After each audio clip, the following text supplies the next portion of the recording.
It's June 24th. Lorraine has returned late yesterday from her weaving course in Alberta.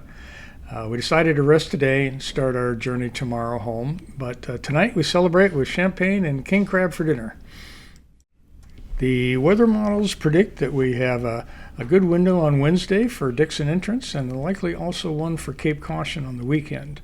So given these forecasts, we're going to try and put in a few long days, getting to Wrangell today and Prince Rupert on Wednesday. Lorraine was at the helm most of today, and she got some great channel navigation practice, taking us through the 60 or so channel markers that show the safe pathway through the 20-mile stretch in Wrangell Narrows.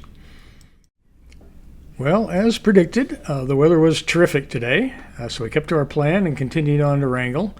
We saw several humpback whales on the trip and also took this following video of dolphins that were playing in our wake. When you see these kind of splashes in the distance, you know those are dolphins, and we often slowed down the boat to see if we could entice them to come over and play in our wake.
The only hiccup that we had all day was a patch of fog just outside of Petersburg. We ended up turning on the radar and reducing our speed to about 8 knots. It was pretty thick for about half an hour. A new weather app that we've been trying out, Predict Wind, actually had forecasted the fog near Petersburg, so we're pretty impressed about that. We pulled into Wrangell at about 4 o'clock. Got gas first and then found an empty spot on the Reliance float, which is a great location. It's the closest place to town, and it's also right across from the fuel dock. Well, conditions leaving Wrangell were amazing. Beautiful, calm seas. When we got to Ketchikan, we checked the Dixon entrance weather and the lighthouse at Green Island and made the decision that we were going to continue on to Prince Rupert today. Although we do trade off who's driving the boat, Lorraine has a better eye for spotting logs, so she ended up at the helm the majority of the time on this trip. And I found that using the 7x50 binoculars was a big help to me in looking for debris in the water. And it also helps that the gyro smooths out a lot of the boat's motion, so looking through binoculars isn't nearly as jerky as it would be without the gyro. Here's one of the reasons why we have to keep alert for logs in the water.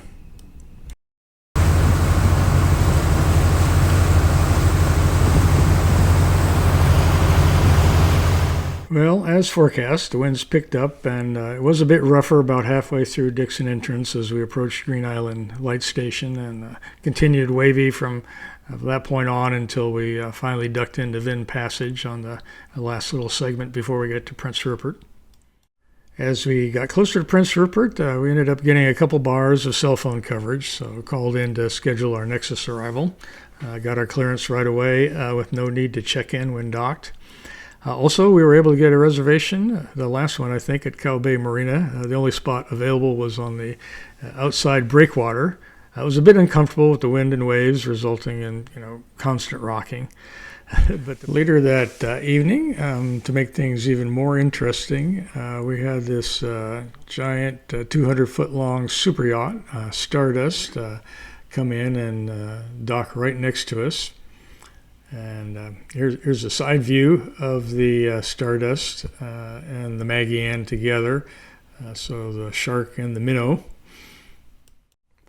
We had planned to stay for another night at Prince Rupert. I really liked the town, but given the uncomfortable side tie location that we had, we opted to continue on to Khutze Inlet the next day.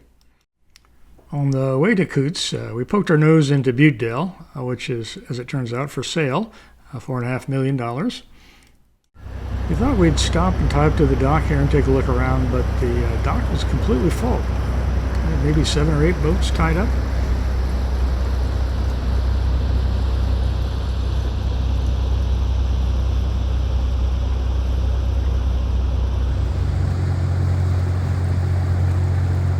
With no room available at the dock, we continued on our way to our evening stop in Khutze Inlet.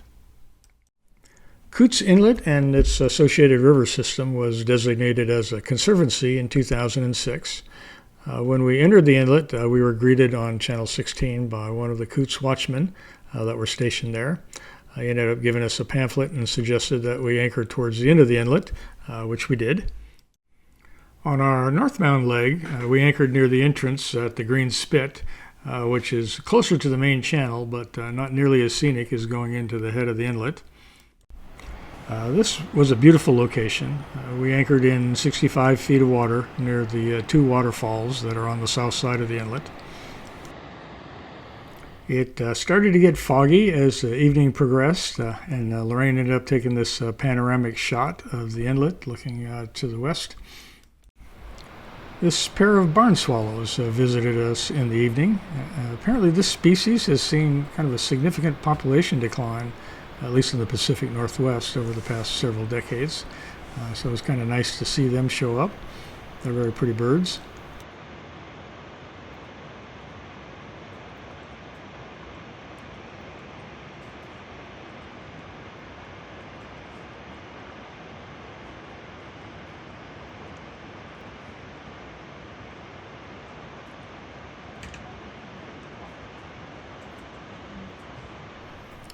Very foggy this morning when we got up. The waterfall was barely visible, only a few hundred feet away. So we made our way slowly out through the fog into the Grenville Channel where weather cleared up a bit, and then we continued our trip down to Shearwater. Seas were very calm, so we ended up taking the shorter outside route rather than going through Reed Passage. Arriving at Shearwater, we found that the fuel dock didn't have diesel. Would not have it for 2 days, but as it turned out, there was diesel over at Bella Bella, so we headed over there, refueled, and then came back to Shearwater. Right next to us on the dock was the Explorer 4, which is a 155-foot motor yacht. As it turns out, this was built in Glovertown, Newfoundland, which happens to be the town where Lorraine's mom lives. The boat originally served as a stern trawler and cargo vessel before it got converted into a yacht and became a personal vessel. This afternoon, one of the staff from the Shearwater Lodge came down to the dock and handed out menus to all the boat owners for a by reservation only evening dinner at the lodge. So we signed up for that and just had an excellent meal and a great time. We left Shearwater at 8 o'clock and had beautiful seas for most of the day until we got closer to Calvert Island, which is about 30 miles from Cape Caution. And then we started getting some wind and chop. As planned, we anchored in Birch Bay, and then that evening did a lot of weather planning to see if we could get across Cape Caution the next day, as well as what day we could end up crossing the Strait of Georgia. So after all that planning, we decided on a Cape Caution crossing early tomorrow morning. Then that could put us in position for a Tuesday when we need to get across the Strait of Georgia. In order to make this all happen, we're going to have to put in a couple of very long days. The window for Strait of Georgia is really only Tuesday, and so if we missed that, it didn't look like we'd have another option until a week afterwards. So this screenshot is from our new favorite weather app, PredictWind. The weather for Cape Caution looked like it was going to worsen throughout the day, so we ended up getting up quite early at 4:30, got ready to leave, and pulled up our anchor at 5:15, and we're off. There was fog and rain throughout the day, but and we used a radar, But Cape Caution was as predicted, 4 to 6 foot swells with 8 to 9 second period. So we were able to keep our speeds up and make good progress. So we're getting closer to Port McNeill now, and Kinsey's appreciating the smoother ride once we're out of the open ocean area. She really likes the helm door system, so she can stick her nose out and get some fresh air as we're going along. We made good time in the crossing and got into Port McNeill around 11. By the time we got gas and got the boat docked at the North Island Marina, it was time for lunch, and so the two of us went over to the local pub, Gus's. The forecast looked breezy for Johnstown Strait today, but with a strong westerly developing throughout the day. But as it turns out, the strait was choppy, but with the wind behind us and with the gyro going, it was actually pretty smooth sailing, at least until we got close to Helmken Island. Just west of Helmken Island is where we usually run into Johnstown Strait's worst sea conditions, especially if a strong westerly is blowing, and today was no exception. After a short period of rough seas, we arrived at Seymour Narrows, and since it was a few hours before slack water, we decided to tuck into the Chained Islands, have lunch, and take Kinsey for a walk while we waited for slack current at Seymour. We've found that these kind of small islands make perfect spots to walk the dog. They're good swimming spots and lessen any particular worries you might have about bears. By the way, something that is essential for going to shore with the dinghy are pants that roll up and Keem sandals, as your feet will definitely get wet, so it's nice to have something that drains easily. Here's a short video that I took from the small island where Kinsey and I went before lunch.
We had planned to stay in Campbell River tonight, but given that tomorrow seemed like the best weather for the Strait of Georgia that we were likely to see for the next few days, we thought it best to push on through to Nanaimo, which would give us a shorter trip for our final leg.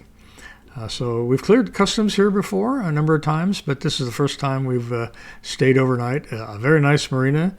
They did end up putting us on S-Dock, which is quite a long walk to get back to the marina office. Well, it's our final day, and the weather forecast showed strong winds in the Strait of Georgia blowing hard to the south, and then also strong winds in Juneau Strait blowing to the east, sort of meeting in the middle where there was a calm zone. And we thought, well, that'd be great. We're going to be in the protected waters of the San Juan Islands as we're heading south from Nanaimo through Narrows. And then once we get around the south end of Saturna and Peytos Island, we'll have a nice, easy crossing over to Birch Bay. Well, yeah, it was all flat calm until just east of Peytos Island when big swells from both the north and the south met. And as Lorraine said, it was like a pot of boiling water. There was no heading that seemed to work, but slower was generally better. And so after about taking 2 hours to cross 13 miles, we were almost home when this happened. So blue lights flashing off our starboard side, and the Coast Guard pulls us over. Later on, Lorraine mentioned to him, we didn't hear you guys hail us on the VHF. And they said, no, we like to sneak up on people. Anyway, they did a thorough check of all of our required equipment and documents and placards and ended up giving us a clean bill of health, and we're sent on our way. And so, a short 20 minutes later, we're entering our home port of Birch Bay Village, 2,700 miles and 6 weeks after we left. What a great trip. So, what did we like about the R43 after traveling to Alaska and back? Well, it's hard to know where to begin, but let's start with storage space, since getting the boat provisioned for the trip was one of the first things one does. There's tons of storage space on this boat. We carried quite a bit of gear, fishing tackle, downrigger, pot puller, scuba equipment, food, cooking utensils, safety stuff, extensive medical supplies, tools, spare parts, etc., and still had ample room left over. We did eat out occasionally, but we mostly cooked on the boat. The galley is nicely laid out. There's 2 refrigerators there. Each has a small freezer compartment, so there's lots of cold storage ready to hand. There's a microwave above the fridge. Lorraine had prepared a lot of Instapot meals ahead of our trip, and we did use the Instapot quite a bit. Space either on the countertop or above the wood board above the stovetop provided a good working room for us. Our Labrador Retriever Mackenzie was very reluctant to do her business on board, so every evening we'd drop the dinghy for an evening walk ashore and then pick it up the next day after our morning excursion before we started on the day's trip. The davit system, we found it to be very easy to use. It only takes a short while to launch or retrieve the dinghy, even if there are windy conditions.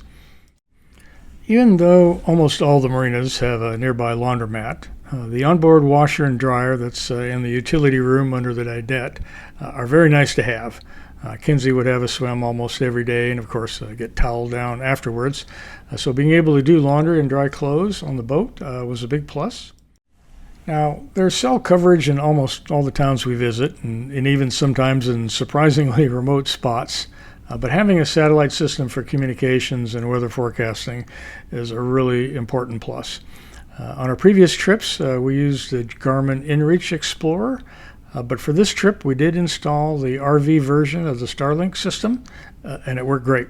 So we ended up also carrying the Garmin InReach in our ditch bag in case of an abandoned ship emergency. Another really great feature of the R43 is its maneuverability. At 47-foot overall length, the R43 is the biggest boat we've operated, but it's also one of the easiest. With our twin IPS pod drives and joystick control, we felt comfortable in managing this boat in just about any docking situation. And of course, we loved all the scenery and wildlife that are the reasons that we go to Alaska. So anyway, so that's the end of this video. Thanks for watching.